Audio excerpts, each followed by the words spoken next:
వచ్చిన తర్వాత గృహాలయంలోనికి వెంటనే వెళ్ళాను. మా మమ్మీ దగ్గరికి వెళ్ళి, మమ్మీ మన దేవుడి పేరేంటి మమ్మీ అని ఫస్ట్ నా తల్లిగారు అడిగాను. అప్పుడు నా తల్లిగారు అంటున్నారు, ఒరే పళ్ళేదవా, ఇంత వయసు వచ్చింది, ఎంఏ చదువుకున్నావు, పూజారివి, భగవంతుడి పేరు తెలియదురా విధవా, నీ పొడుగు నీ వేషం దరిద్రపు విధవ అని చెప్పాను. అప్పుడు మా మమ్మీ చెప్పింది, మన దేవుడు శ్రీ భగవన్నారాయణమూర్తి అని చెప్పారు. అనుకున్నాను, నిజంగా నా దేవుడు భగవన్నారాయణమూర్తి అని అనుకున్నాను. వెంటనే నా అన్నయ్య దగ్గరికి వెళ్ళాను, నాకంటే పెద్దవాడు.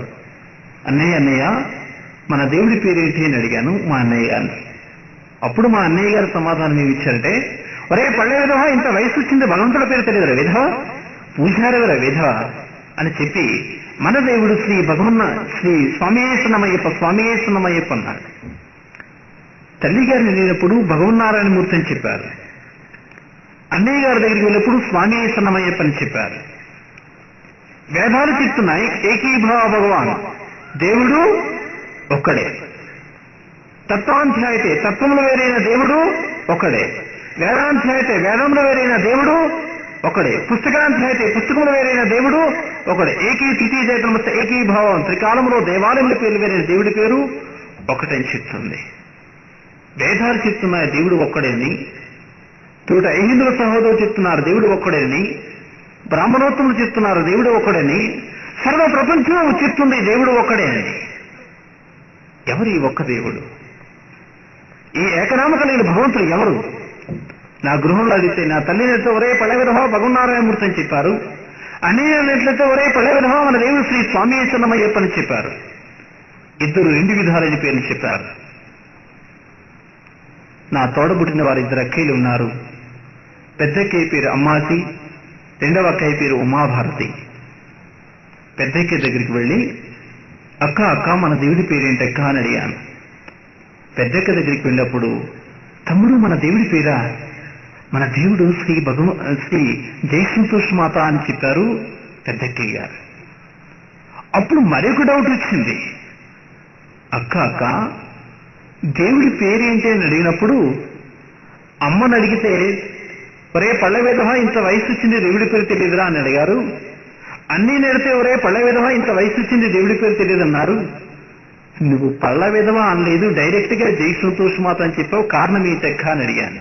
పిల్లమ్మ భర్త చాలా మంచివాడు. ఎంత మంచివాడంటే నేను వర్ణించలేను, అంత మంచివాడు. నేను పక్కా తాగుబోతును, తిరిగిపోతును, వ్యభిచారిని, జోదగాను.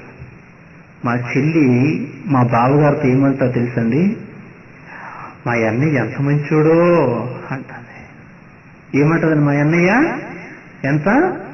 ఏ ఆడపిల్లైనా చూడండి, భర్తలు ఎంత మంచి వాళ్ళైనా ఆ భర్తలతో కోట్లాడతారు ఏంటంటే మా అన్నదమ్ముడు ఎంత మంచోడో అని.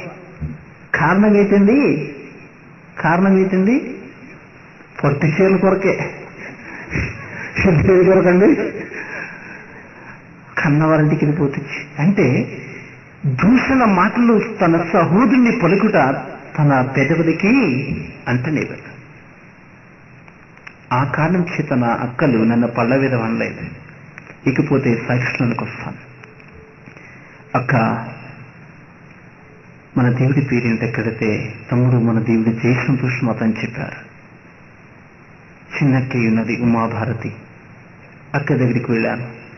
అక్క మన దేవుడి పేరేంటి ఎక్కని అడిగాను. ఆమె కూడా పళ్ళ విధవ అనలేదు. కారణం ఏంటి? ఆమెకు కూడా పొట్టిచ్చారు కాబట్టి. ఆ అక్కకి దేవుడి పేరు అడిగినప్పుడు, తమ్ముడు మన దేవుడి పేరా? మన దేవుడు ఓం భద్రకాళి అని 4 సార్లు చెప్పారు. మొదటిగా తల్లిని అడిగినప్పుడు భగవన్నారాయణమూర్తిరా పళ్ళ విధవ అని చెప్పారు. అన్నయ్యనప్పుడు స్వామియేశ్వరమయ్యప్ప అని చెప్పారు. పెద్దక్క నేనప్పుడు జై సంతోషమాత అని చెప్పారు. చిన్నక్క నేనప్పుడు ఓం భద్రకాళి అని చెప్పారు. నలుగురు 4 విధాలైన పేర్లు చెప్పారు. 4 వేదాలు చెప్తున్నాయి ఏకీభావ భగవాన్, భగవంతుడు ఒకగానే ఒకడే. తత్వాధ్యాయతే, తత్వములు వేరైన దేవుడు ఒకడే. వేదాధ్యాయతే, వేదాంతములు వేరైన దేవుడు ఒకడే. పుస్తకాధ్యాయతే, పుస్తకములు వేరైన దేవుడు ఒకడే. ఏకీ తృతీయ చైతన్యం ఏకీభావాన్, త్రికాలంలో దేవాలయం పేరే. నా గృహాలయంకి నేను పరీక్షించాను. 4 విధాలైన పేర్లు చెప్పారు. నాకు సమాధానం దొరకలేదు. నేను ఎంఏ చదువుకునేటప్పుడు నాకు ఒక ఫ్రెండ్ ఉండేవాడు. ఆయన పేరు దాసు. ఆయన ప్రస్తుతం కృష్ణా జిల్లా మచిలీపట్నంలో డిఎస్పీగా ఇప్పుడు పనిచేస్తున్నారు. డిఎస్పీ గారు నేను మంచి స్నేహితుడు. అయితే నేను నిమ్మే చదువుకునేటువంటి రోజుల్లో డిఎస్పీ గారు నా క్లాస్కి వచ్చినప్పుడు దేవానికి స్తోత్రంలో హల్లెలూయా అనేవాడు. క్లాస్ నుంచి ఇచ్చినప్పుడు హల్లెలూయా అనేవాడు. అలాంటి స్నేహితుడు నాకు జ్ఞాపకంలోకి వచ్చారు. వేదాలు చదువుతున్నటువంటి శ్లోకాలకి నా కుటుంబంలో నాకు సమాధానం దొరకలేదు. ఈ అన్వేషణ చేత నేను పూజారిగా పనిచేస్తున్న రోజులో ఒకరోజు సెలవు పెట్టి నా ఫ్రెండ్ దగ్గరికి వెళ్ళాలని ఒక ఆలోచన కలిగింది. ఆ ఫ్రెండ్ దగ్గరికి వెళ్ళాను. ఎప్పుడైతే నా ఫ్రెండ్ దగ్గరికి వెళ్ళి నా క్లాస్లో అనేవాడు నా దేవుడు యేసు ప్రభువారు అని చెప్పేవాడు నా ఫ్రెండ్ దాస్. వారింటికి వెళ్ళాలని, వారింట్లో ఒక ప్రశ్న వేయాలని ఆలోచన కలిగి నా గృహాలయం నుండి వారి గృహాలయానికి వెళ్ళాను. అప్పుడు నా ఫ్రెండ్ దాసు ఇంటి ముందు ఒక ప్లే గ్రౌండ్ ఉంది. ఆ ప్లే గ్రౌండ్ లో ఆడుకుంటున్నాడు. అంతట్లో నేను వెళ్ళినప్పుడు, అరే విధవా దాసు బాగున్నావా అని అడిగాను. అప్పుడు ఆ డిఎస్పీ గారు అనుకున్నాడు, నీ బాపనోడు ఇప్పుడు వెధవని బుర్ర తింటాడ్రా అన్నాడు ఆయన. అప్పుడు నిన్నాను, దాసు విధవ అంటే తప్పులేదురా. విధవ అంటే వే అంటే 1000 సంవత్సరాల, దా అంటే ధర్మతో, వా అంటే వర్ధిల్లినవాడా. విధవ అంటే 1000 సంవత్సరాల ధర్మతో వర్ధిల్లినవాడా అని అన్నాను. ఒరే బాబు మీ బాపనోడుకో అన్నారా బాబు, నందులు 10 అంటారు, 12 అంటారు, మీకు వర్జి అన్నమంటారు, మీతో పెట్టుకోవడం అవసరం కాదన్నాడు. నేను నమ్మితే నమ్ము లేకపోతే మాని, విధవ అంటే 1000 సంవత్సరాల ధర్మతో వర్ధిల్లినవాడా అని చెప్పాను. వాడు అంటున్నాడు, నేను నమ్మను అంటున్నాడు. ఒరే విధవ అంటే తప్పు లేదురా, విధవ అంటే తప్పు, విధవ అంటే తప్పు లేదన్నాను. వి అంటే విశిక్షణ వర్జీగణములో భర్తను పోగొట్టుకున్నదానా, దా అంటే దరిద్ర గుట్టురాలు, వా అంటే విశిక్షణలో భర్తను దూరపరుచుకున్నది. విధవ అంటే తప్పు, విధవ అంటే 1000 సంవత్సరాల ధర్మతో వర్ధిల్లిన వాడు, ఇది వాస్తవం అన్నాను. ఒరే బాబు నీ బాపురుడికో దండము, నీకు 10 దండాలు రా అన్నాడు వాడు. నీవు నమ్మితే నమ్ము లేకపోతే మరి నీ చెప్పింది అయితే వాస్తవం, విధవ అంటే తప్పు లేదు అని అన్నాను. వాడు నా మాట నమ్మలేదు. సరే ఇకపోతే మనకింటికి ఆ సంభాషణ, విధవ మీ ఇంటికి వెళ్దాం పదరా అన్నాను. సత్యగారు నిజంగా మా ఇంటికి వస్తావా అన్నాడు వాడు. ఒరే విధవ మీ ఇంటికి వస్తాను కాబట్టి నీ దగ్గరికి వచ్చి అడుగుతున్నాను కదరా అన్నాను నేను. నిజంగా మా ఇంటికి వస్తావని మళ్ళా అడుగుతున్నాడు. ఇలా 3 సార్లు వాడు అంటున్నాడు, నిజంగా మా ఇంటికి వస్తారా శాస్త్రి గారిని. కారణం ఏంటంటే ఈ నిమ్న జాతి వారింటికి, మాలా మాదిగి వాళ్ళ ఇంటికి ఇప్పుడు ఈ అగ్రతమైన బ్రాహ్మణోత్తములు వెళ్ళలేదు. ఆ ఉద్దేశం చేత నా ఫ్రెండ్ ఏమనుకుంటుందంటే, నిజంగా శాస్త్రి గారు మా ఇంటికి వస్తారా అని డౌట్ వచ్చింది. మా గ్రామానికి 3 కిలోమీటర్ల దూరంలో జగ్గలపేట అని ఉంటుంది, హరిజనిపేట అంటారు. వీళ్ళు ఎప్పుడు కూడా వెళ్ళరు, ఈ అగ్రతమైన బ్రాహ్మణోత్తములు ఎప్పుడు కూడా ఈ పేటకి వెళ్ళరు. నిజంగా నేను వస్తాడా అనేటువంటి ఒక సందేహం చేత వాడు ఒక ఆశ్చర్యం తడుతున్నాడు, శాస్త్రి గారు నిజంగా మా ఇంటికి వస్తారా అంటున్నాడు. ఒరే విధవ నేను వచ్చాను కాబట్టి అడుగుతున్నా పదరా మీ ఇంటికి వెళ్దామని వాడి చేయి మీద కొట్టి తీసుకుని వెళ్ళాను డిఎస్పీ గారిని. వాడి ఇంట్లోనికి వెళ్ళి నాలో ఉన్నటువంటి అన్వేషణ అడిగి తెలుసుకోవాలని ఆశపడ్డాను.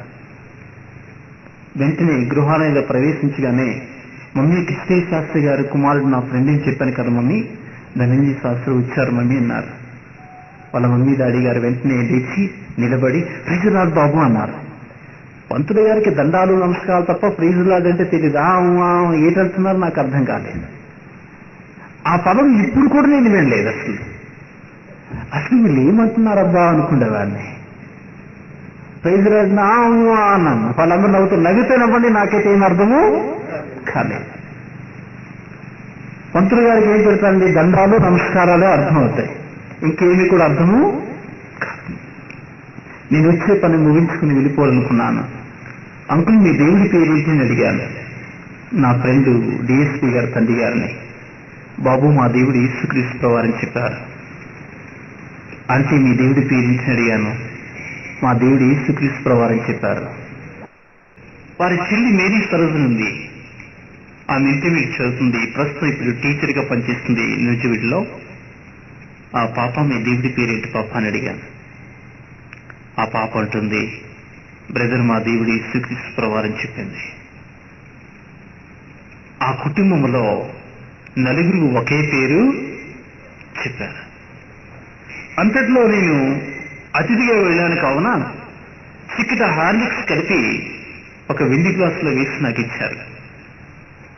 ఆ హార్లిక్స్ తీసుకున్నాను. అది త్రాగిన తర్వాత ఆ గ్లాస్ కిందిని పెట్టినప్పుడు వారింట్లో ఒక సర్వెంట్ అమ్మాయి ఇచ్చే గ్లాస్ తీస్తుంది. ఆ సర్వెంట్ పాపని కూడా అడిగాను, పాప మీ దేవుడి పేరు ఏంటి అని అడిగాను. సార్ మా దేవుడు యేసుక్రీస్తు ప్రభు సార్ అని చెప్తుంది ఆ సర్వెంట్ అమ్మాయి. ప్రైజ్ ది లార్డ్, హల్లెలూయా. యేసు నీవెవరవో నాకు తెలియదు నాయనా. 4 వేదాల్లో చదువుతున్న ఒక శ్లోకానికి ఏకీభవ భగవాన్ అనే శ్లోకానికి ఒక క్రైస్తవ కుటుంబంలో సమాధానముగా దొరికిన సమాధానకర్త అయిన దేవుడు నాయనా. యేసు నీవు నా సమాధానకర్తవు. యేసును మొట్టమొదటిగా నా జీవితంలోనికి నా హృదయంలోనికి సమాధానకర్తగా తీసుకొచ్చాను. ప్రైజ్ ది లార్డ్, హల్లెలూయా, హల్లెలూయా. యేసు నా సమాధానకర్త. యేసు ఎవరండి? నా సమాధానకర్త. యేసుని మొట్టమొదటిగా నా హృదయంలోనికి సమాధానకర్తగా తీసుకొచ్చాను. యేసు నా పాపాల కొరకు సిలువేయబడ్డాడని, నా పాపాల నుంచి నన్ను రక్షించడానికి ఆయన మరణించి తిరిగి లేచి వచ్చాడని నేను నమ్మలేదు. కానీ 4 వేదాల్లో చదువుతున్న ఒక శ్లోకానికి ఒక క్రైస్తవ కుటుంబంలో సమాధానకర్తగా దొరికారు యేసు ప్రభువారు. అందుకే యేసు ప్రభువారు మొట్టమొదటిగా నా జీవితంలోనికి సమాధానకర్తగా వచ్చారు. యేసు నీవు నా సమాధానకర్తవు. ప్రైజ్ ది లార్డ్, హల్లెలూయా, హల్లెలూయా. యేసుని సమాధానకర్తగా అంగీకరించాను. ఎప్పుడైతే యేసు ప్రభు నేను సమాధానకర్తగా అంగీకరించానో సత్యనివేశంలో నా జీవితము సమాధానం పొందిందని, సత్యమును గ్రహించానని, సత్యమును తెలుసుకున్నానని సంతోషంతో తిరిగి నేను వెళుతున్న సందర్భంలో ఆంధ్ర యూనివర్సిటీకి వెళ్ళవలసిన పరిస్థితి వచ్చింది. విశాఖపట్నం యూనివర్సిటీకి వెళ్ళి నా స్టడీ సర్టిఫికేట్ తీసుకుని మెదడిపాలెం డౌన్లోకి వచ్చినప్పుడు నేను కళ్ళు తెరిచి చూసినప్పుడు సిబిఎం చర్చ్ అని ఒక చర్చి కనిపించింది. ఆ చర్చికి ఎదురుగా పెంతెకోస్తు ప్రార్థనా మందిరం కనిపించింది. దానికి డౌన్లోకి వస్తే సిఎస్ఐ చర్చి కనిపించింది. దానికి ఆపోజిట్ లో హెబ్రోన్ చర్చి కనిపించింది. అమ్మా వీళ్ళకి కూడా ఏం లేదు, స్థిరము లేదనుకున్నా. ఒక చోట సిబిఎం చర్చ్, ఇంకొక చోట పెంతెకోస్తు చర్చ్, మరొక చోట సిఎస్ఐ చర్చ్, దానికి ఆపోజిట్ లోనే హెబ్రోన్ చర్చ్. సమాధానకర్తగా అంగీకరించిన సంతోషం ఒకవైపు ఉంది, ఎక్కడ చూస్తే వీళ్ళలో మళ్ళీ స్థిరము లేదు, నిష్ప్రయోజనం అయిపోయింది. సిబిఎం చర్చి గేటు దగ్గరికి వెళ్ళి, అయ్యా మీ దేవుడి పేరేంటి అని అడిగారు. మా దేవుడు యేసు ప్రభువారని చెప్పారు. పెంతెకోస్తు చర్చి దగ్గరికి వెళ్ళాను. అమ్మా మీ దేవుడి పేరేంటి? యేసు ప్రభువారు. సిఎస్ఐ చర్చి దగ్గరికి వెళ్ళాను. అయ్యా మీ దేవుడి పేరేంటి? యేసు ప్రభువారు. హెబ్రోన్ చర్చి దగ్గరికి వెళ్ళాను. అయ్యా మీ దేవుడి పేరేంటి? యేసు ప్రభువారు. ప్రైజ్ ది లార్డ్, హల్లెలూయా, హల్లెలూయా. దేవాలయం పేర్లు వేరైనా దేవుడి పేరు ఒక్కటే. ప్రైజ్ ది లార్డ్, హల్లెలూయా, హల్లెలూయా, హల్లెలూయా. క్రీస్తు ప్రియులారా, ఏకీ తృతీయ జయతే నమస్తే ఏకీ భగవాన్. త్రికాలంలో దేవాలయముల పేర్లు వేరైనా దేవుడి పేరు ఒక్కటే. ప్రైజ్ ది లార్డ్, హల్లెలూయా. వేదం చెప్తుంది దేవాలయముల పేర్లు వేరైనా దేవుడి పేరు ఒక్కటే. ఇక్కడ దేవాలయముల పేర్లు వేరయ్యాయి, దేవుడి పేరు మాత్రము ఒక్కటయ్యింది. యేసు నీవు నా నిజమైన సమాధానకర్తవు. ప్రైజ్ ది లార్డ్, హల్లెలూయా. మొట్టమొదటిగా యేసు ప్రభుని సమాధానకర్తగా అంగీకరించాను. రెండవసారి యేసు ప్రభువా నీవు నా నిజమైన సమాధానకర్తమని అంగీకరించాను. ప్రైజ్ ది లార్డ్, హల్లెలూయా. ఎప్పుడైతే యేసుక్రీస్తుని నిజమైన సమాధానకర్తగా అంగీకరించినటువంటి నేను తిరిగి యేసుని సమాధానకర్తగా, నా నిజమైన సమాధానకర్తగా, సత్యనివేశంలో సఫలమైన నా జీవితం సంతోషపూర్వకంగా ఉన్న సందర్భంలో విశాఖపట్నం నుంచి గొల్లాదగ్రహారం నేను ప్రయాణం చేస్తున్నాను. నేను బస్ స్టాండ్కి వచ్చినప్పుడు